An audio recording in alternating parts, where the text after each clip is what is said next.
Good morning and welcome to the Entrepreneurial Journey. I have the honor of chatting with Chris Pegnia this morning, and this is the Entrepreneurial Journey. And we talk about how to build $1 million business. Good morning, Chris. Good morning. Thanks for having me on. It's an honor. Yeah, thank you, man. I'm glad that you're here. You look fabulous this morning, by the way. I want to say you are just dressed to the hilt. I'm trying to keep up with you guys, Man, I think you surpassed us. I mean, you look so good today. This is what every entrepreneur should aspire to right here is man, I mean, the jacket, the tie, the white shirt. You look like $1 million. I thought I looked good with the start of today, and here you come in shining like $1 million. This is what $1 million looks like. Well, my grandma and dad always tell me, you look good, you're gonna feel great. If you feel great, your day's gonna be great. Everything you do could be great. So, nothing like starting your day feeling great, and maybe you'll perform just how you feel. Yeah, that's true, man. That's true. I used to say, if you're going to meet a client, and you want to win $1 million in business, or you want to close a, 6-7 figure deal, you got to look like you represent that 6 or 7 figure dollar deal. You can't go into the meeting with, grass on your jeans and, oil on your sweatshirt and, 7-Eleven on your breath. You know what I mean? You gotta act like you gotta be $1 million, and that really distills that faith. Well, thank you for joining us this morning. This morning's topic is digging deep and having grit. And as a business owner, as an entrepreneur, as someone who's in the face of the fire, first off, why don't you tell us a little bit about your business so we can get to know you and get to know what you guys do on a daily basis and kind of put your expertise in perspective. Absolutely. Well, I'm just a kid out of my parents' garage from Buffalo, New York. I grew up with a paper route. I was pulling my mom's push mower really behind my bicycle, and I started to pick up lawn clients and do odd jobs in the neighborhood, and that grew into evolved into just being the neighborhood kid and being a great business for me while I was going to high school. I had friends cutting grass for me and being a part of helping out the dream that I was doing, being cash for the weekends, an extra ticket to do the fun stuff they wanted to do. Maybe if they couldn't ask mom and dad for a handout, they could come and work with their buddy and earn a little extra to have a little spending cash. So that was something I did from high school to college, and it wasn't really a serious business yet, and I kind of kicked that around for a while. I became a DBA in 2006, and I had a lot of spending money as a single guy, and always could provide for myself and not have to ask my parents to help me out for everything I needed in life, even though they were really generous people and very time generous and always willing to loan me money when I needed something or a piece of equipment. So I had a just a wonderful upbringing. I was telling you a little bit about before the show. My grandmother worked till she was 94.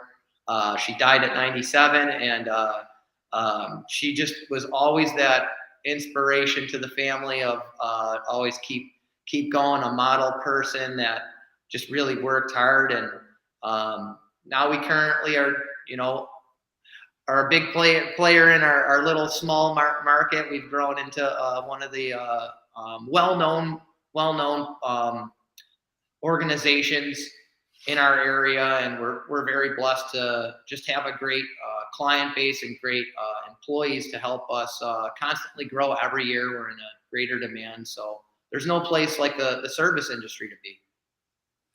Yeah, that's awesome. What do you guys do on a daily basis? What does a day in the life of your operation look like? So we got about 8 crews going out a day. We mostly self-perform everything in the green season. I'd say about 10% would be to some various service partners that we utilize, that we have some strong relationships with. And we're doing mostly like landscape construction, some hardscaping and retaining walls. We have like one crew on that. And then the rest is mostly maintenance from grass, to trimming and applying mulch at this various time of the year. And then when it goes out into the winter time, we have a snow operations going, and we currently year round have a country market that we also sell landscape supply, like a supply yard, as well as produce. And we recently got into that avenue last year in October. Wow, that's cool. So you've seen some success. We certainly have. No, we're blessed. We're blessed to just keep growing and work with great people that allow us to do so. Yeah, that's awesome, man. I don't want to dig too deep, but the deal here on this call is digging deep. So you got the presidential Rolex on. I mentioned it early on, and I'm a believer in this idea that, when you buy a Rolex, it signifies. I mean, one, it signifies success, right? There's many very expensive watches out there. There's many watches that are much more expensive than Rolex, but at the end of the day, everybody knows Rolex, right? I mean, this is the brand. Like you walk in, you see the Rolex. So not only do you have a Rolex, you're rocking the presidential, the 18 karat gold, solid gold unit there. So that's exciting. So what moment in your life brought that to you? How did that happen? Well, I think that it wasn't really just a destination where I arrived at, success. It was just this, for no pun intended, it was this journey mentality. This constantly starting out as a young child, just kind of not taking a serious business to where we are today, and it's a lot more higher stakes, where there's a lot of people dependent on our success and our brand to provide for their families. So I think that constantly doing what we believed in, delivering on our services, kept allowing us, even as folks who first at one time would just say yes to whatever work came our way, and did things that we weren't actually equipped to do yet and figured out later. We were always willing to take things on and pulled our hair out to make sure that we did the right job, and always reached out to folks to help us. So when that really happened, I don't know. I feel like I'm just a work in progress. There's some neat things that I've been able to buy that I didn't plan on ever owning, and never really feel like I need but are nice to haves, and feel good, and constantly remind me that of the blessings that are around me that have allowed me to come from such humble beginnings to being where I'm at today. Yeah, that's awesome, man. I mean, business and life, it's not about material things, right? I mean, it's all about how we live and how we give back and how we take care of our communities and those sort of things. But it's nice to be able to, recognize and token those achievements, right? And it's nice to be able to say, because so many times in business, like if we have a big win, like you bring on a big contract, or you buy a piece of property, or you have success, like you mentioned, hey man, we've got some produce business and some landscape supply. Like that sounds like it was a new acquisition. That sounds like it was something that you just picked up last year, right? It is, yes. So Exactly. big moment, right? I mean, so like as an entrepreneur, as someone who says, hey man, just cutting grass isn't enough. I'm going to build retaining walls, and I'm going to build pavers, and I'm going to do irrigation, and I'm going to continue to expand. And now, by the way, I'm going to do snow removal. I'm going to have equipment, and now we're going to have a landscape supply yard, and now we're going to sell produce. Like along that journey, there's all of these steps, and it's so easy to just let them pass by the moment, right? And it's just like, oh man, that was awesome, but you're working so hard and you're putting so much into it that a lot of time we don't spend time, to enjoy these things, and we don't take time to celebrate these victories, because life is tough. Business is tough. As an entrepreneur, like, you look fabulous today, by the way. But Well, thank you, David. I gotta work hard to keep up with you guys. I know, man. I know you keep saying that. You keep saying that, and I appreciate it. And but the truth of the matter is that there's a lot of long hours that go into building what you've built. There's a lot of things that happen behind the scenes, whether it's losing a contract, losing an employee, anything that can happen in a business that makes it tough. So, like, celebrating those moments is awesome. So when I see, a fellow entrepreneur, and you've celebrated something, and I remember the first time I bought a Rolex. Wow, man. I mean, I remember the very first time, many years ago, I bought my first Rolex. $8,500 for a two-tone diamond-faced Rolex that, I put part of it on a credit card and I put part of it on layaway. And I remember when I went in to make that final payment, it was like, yeah, man, this is awesome. But it was celebrating a moment, you know what I mean? And so I love that, because, business is tough. So in your business, and just for our listeners out there, like, what's the toughest thing you've been through? And how did you overcome that? Like, what did you, when you had that, did you ever have a moment where it was like, man, I don't know if I can keep going. I don't know if I want to keep running my business. Did you ever experience anything like that along the way? I think there's a lot of them. My first, I can take you way back to like one of the first early painful failures. But I mean, there's been so many. I'll hit you with a couple of them. So yeah, our first patio, like I'll breeze through. Let's just go through it. Our first patio, we bid the job for $15,000, and by the end of the time we were done with it, it cost us $45,000 to do it.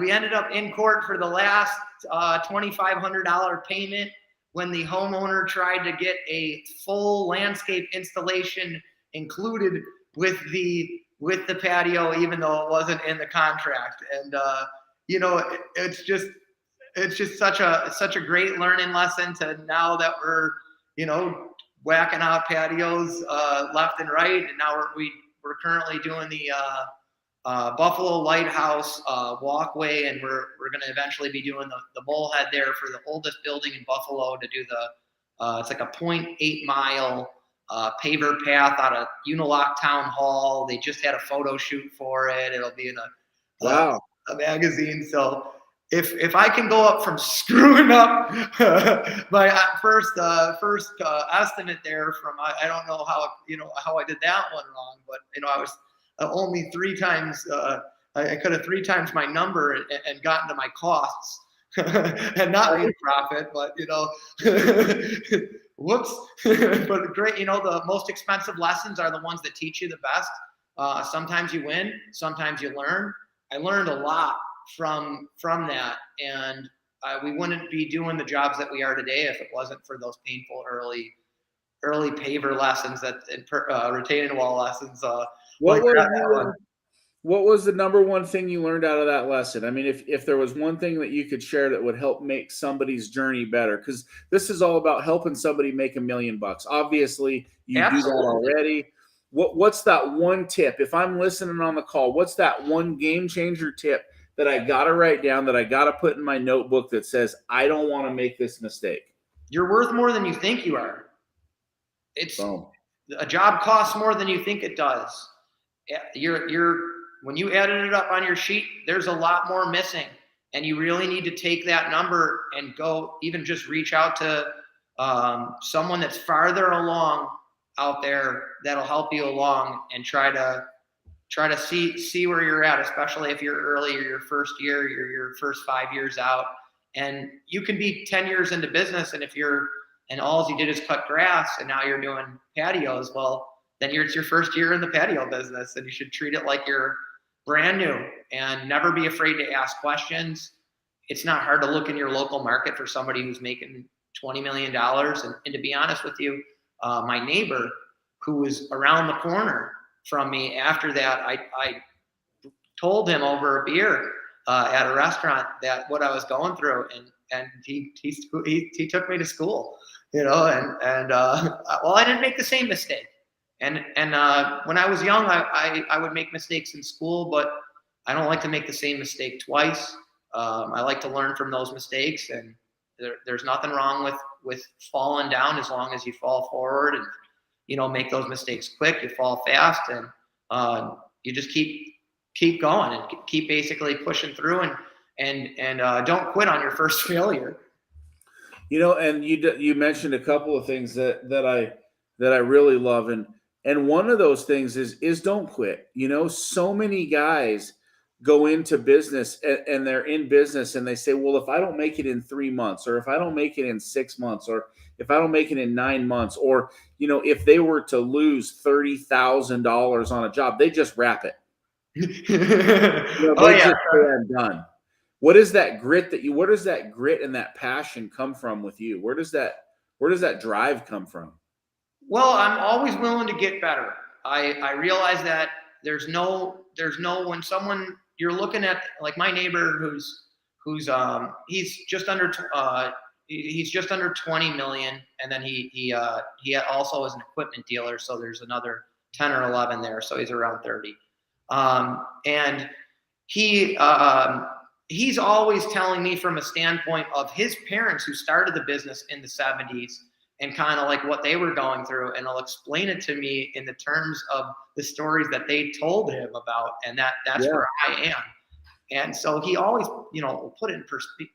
It's nice to have someone who's a true leader and who can know the way, go the way, and show the way to you, and could be that coach to you, maybe when you can't afford a coach yet, or you can't afford a consultant, that you have someone who's just willing to tell you how they did it, what worked for them, what they see that maybe you're not looking at, how they could see it through their eyes through you, and basically emulate what they once were, or what you should be doing if you were them. And it's nice to have someone like that. And I mean, David, you're doing that for folks all the time. And folks around that are like that. And in our industry, I think that I don't think it's just our industry. I think if you're in the service industry of any kind, if you're a plumber or an electrician, and you are in this blue collar industry, there isn't a school or a rule, or always an encyclopedia of how to run a HVAC system business, a plumbing business, a concrete business, a lawn business. So guys are willing to help each other, and not all of them are, but hey, you just pass over those ones and go to the other ones. And when you're having those dark moments and you feel like giving up, it's best just to clear the night, clear the day, get up tomorrow, start as a new day. So I'm not going to just throw in the towel and quit the match. No, that's awesome, man. I mean, you've got that indomitable spirit, you've got that grit that just says, I'm okay. That was tough. I'm taking a few lickings on this one. Let's make it right for the customer. I love that you finished the job. You know what I mean? Like, how many people don't finish the job, right? Absolutely. And that's what you want to do. And that's a great way to be able to run your business. I love what you said. You are worth more than you think you are, and I love that, because I talk to so many guys, and they're sitting there, and if the customer asks them a price, they literally negotiate against themselves. Like they literally will sit there and they'll say, okay, $90 an hour, 75. And then when the customer presses them, they're like, I'll do it for 50. Right? I've been there. I've been that guy. I have been.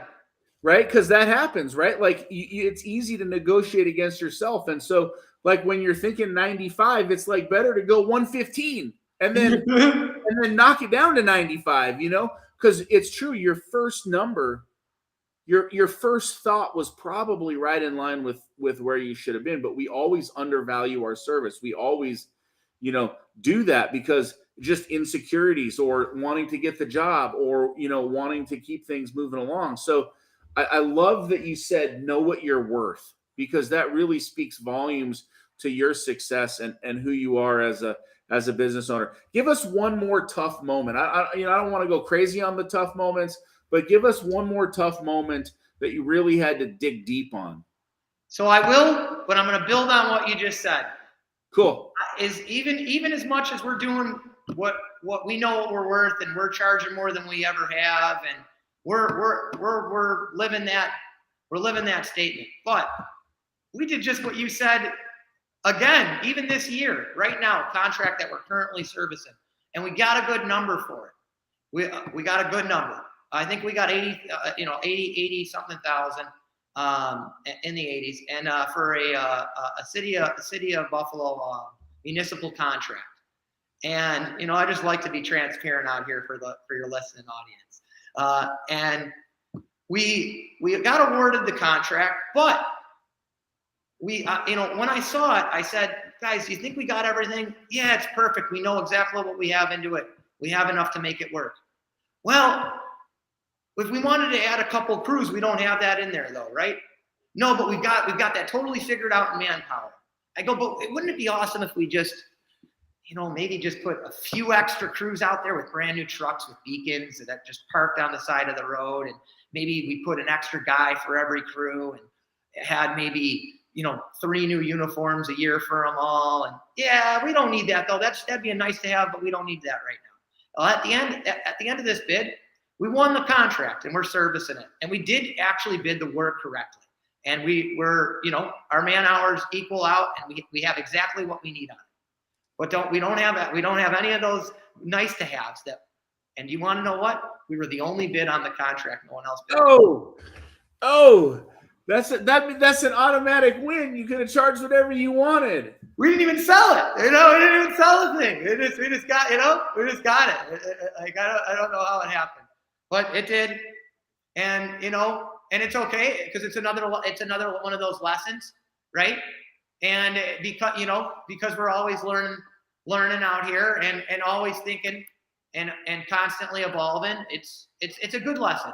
We don't want, it's okay, but yeah, they still hurt, don't they? Right? So hey, I've been there. Trust me. So we don't know it all yet, and we're still learning too. And we want to be perfect, but we're not, and that's all right. And we're not ashamed of it, because we're a work in progress and we're getting better. And we don't think we've arrived. We don't think we've reached our destination yet. And it's a journey here. It's that constant, a daily process. What we're going to do daily. Daily, we're going to work on our numbers. Daily, we're going to get better. And daily, we're going to start to bring in the things we want to have. And we want to create a destination for that employee to come to and our client to see. And we're going to reverse engineer what it costs to have that. And it's okay that we're going to lose some people along the way that don't need that.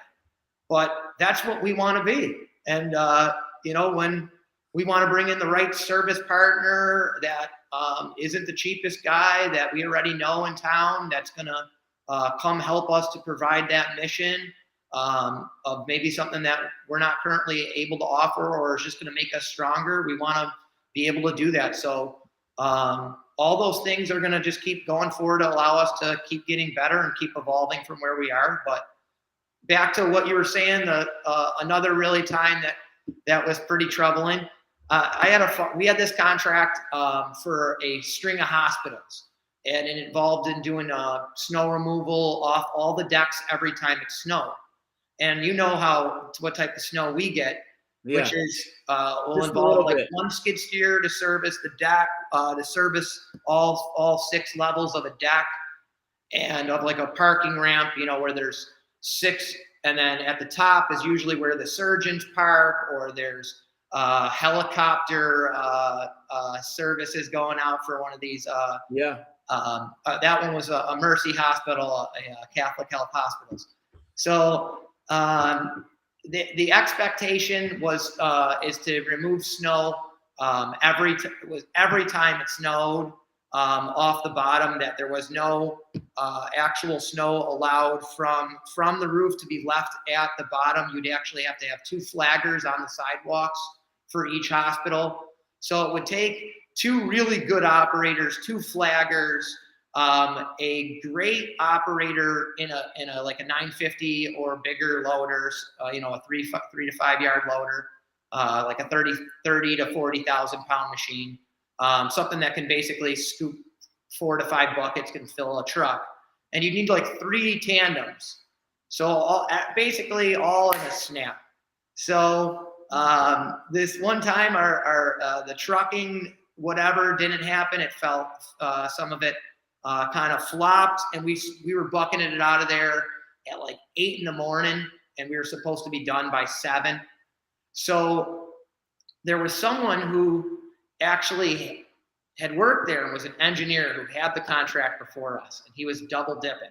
So he was getting paid to not only his engineering wage of, let's say, 6 figures, but yet he was getting a little, another 6-figure contract of these string of hospitals that he would be, actually going out and servicing while he was supposed to be performing his engineering work at work.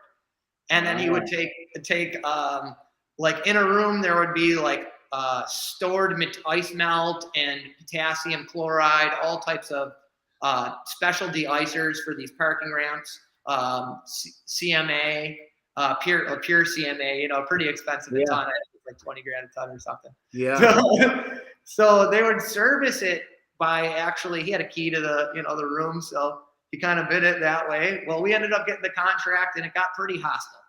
So when that happened, he radioed in and said, "Hey, these guys are over. You wouldn't believe it, but they were supposed to have all the snow off the ground, and it's not." And they called. He faked a recording saying we were asking him for his equipment to finish the lot on time, and if we would have had his equipment, we would have gotten it done.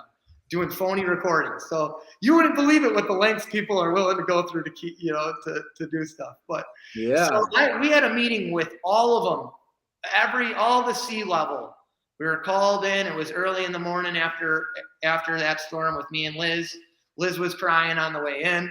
It was very emotional for her. We're going to lose this work, and I don't know what we're going to do. I took my coffee cup, and on the way, I knew there was some foul play.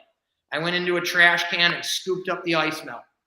I had heard that there was some talk about what ice melt we were exactly using and what exactly the SDR readout report was. And, they're going to take the Kellogg's label box and say, this right here is sodium. Okay. And you've now voided this contract, for 6 figures over this. Okay. Because the engineer was a smart guy. So, I'm just a snow guy. What do I know? Right. So that all these things are talked about. And they start to ask me what my ice melt is. And I just let them go and go and go and let them all just attack me. And Liz was just red and really overwhelmed. And I was pretty relaxed, kind of hanging out, feet back, foot up. Yeah. Oh, okay. That's it. That's really interesting. Wow. Those are nice. That's nice. And then they were like, and the ice melt you're using, this isn't going to match up. You voided this contract, all this stuff. And I'm like, wow, that's really interesting. So my ice melt voids the contract. Yes, your ice melt voids the contract. I go, that's neat. And I was like, that's my green bottle, and that's your ice melt, right? Absolutely it is. Yes, you guys are right. I dump my coffee cup full of ice melt on the table. I go, but this ice melt is from your trash can and all the trash cans inside of the entire facility. And it's from the closet, the locked closet. Now, I didn't get in the closet, but after I finished my cup of coffee on the way in, I decided to scoop up the trash can's ice melt. And if you'll notice, my ice melt and that ice melt matched perfectly. Why? Because I had a great organization and a partner come in who from Syntec. Nate from Syntec was such a fine gentleman. Great to have great partners. That from Simi I met Nate. And he made sure to match the product you guys are using, because we didn't want to bring in any foreign product to have anything come up. And then they started to say, and you guys needed the guy's equipment to use this. They played the recording, and I said, well, we actually rent our equipment from Sunbelt Rentals. I call 1-800-NO-SWEAT. It's on the side of the piece of equipment. Anytime I need a piece of equipment, it's all green. I don't think the gentleman from inside the organization who's supposed to be working as the engineer owns Sunbelt, does he? No, he does. They're like, no, he doesn't. And all of a sudden, the guy who was, high up there, but he was, I think he was the director of operations assistant, turned bright red and threw all of his papers and stormed out of the room. And all I could hear was, swear words and yelling, calling up, the engineer, reaming him out. And then they said, well, we're really sorry to have wasted yours and Elizabeth's time. Thank you so much. We will have a final decision by the end of the day. Later that day, we got an email and we just kept working. So Great story, man. Great story. I absolutely love that. I love that. And you want to know what I thought the whole time? The only reason I was hanging out in my chair and I scooped up that stuff was I scooped up their ice melt. I called John Allen, and I remembered in times in Snow Fighters, him telling me, anytime they say the contract is over, we've made a decision, and they didn't email you anything, it means it isn't over. It means the decision hasn't been made.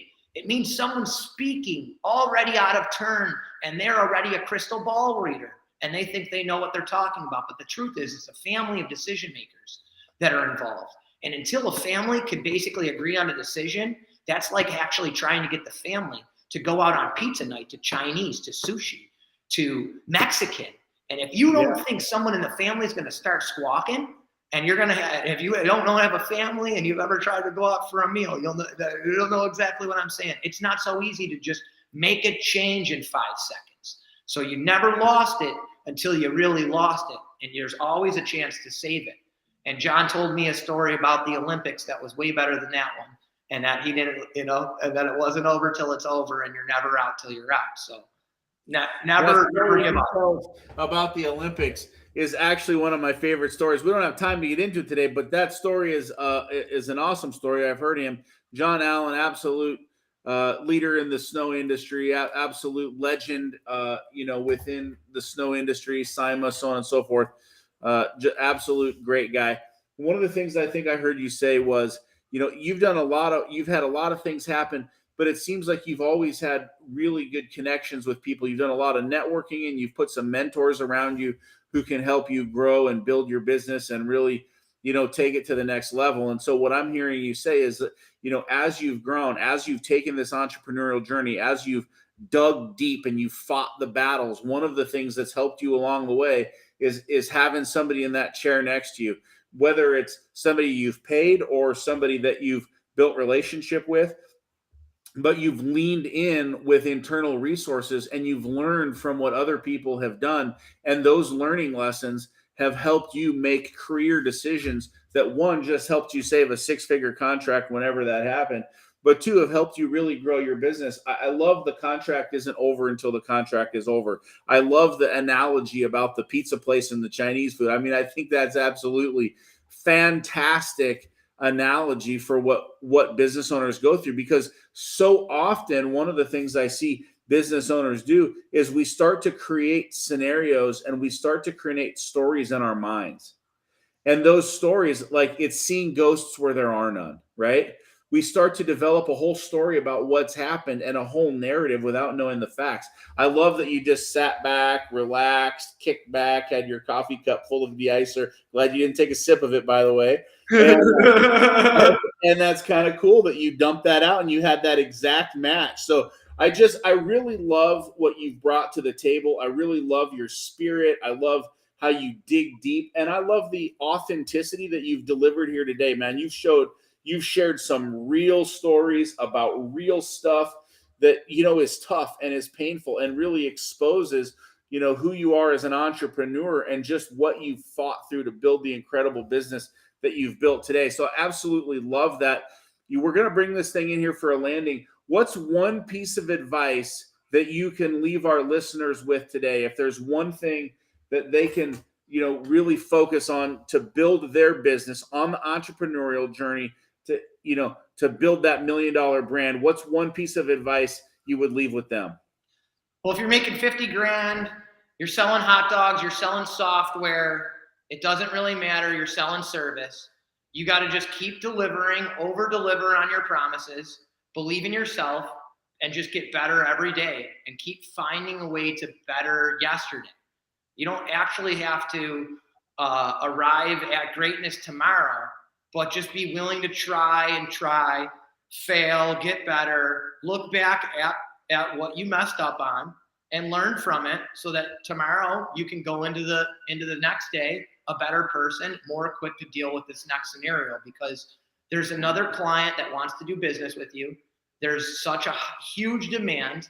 And like, last time we talked, you don't have to fight for slices of the pie with everybody and fight yourself for slices of this pie that you have in your mind that's only so big.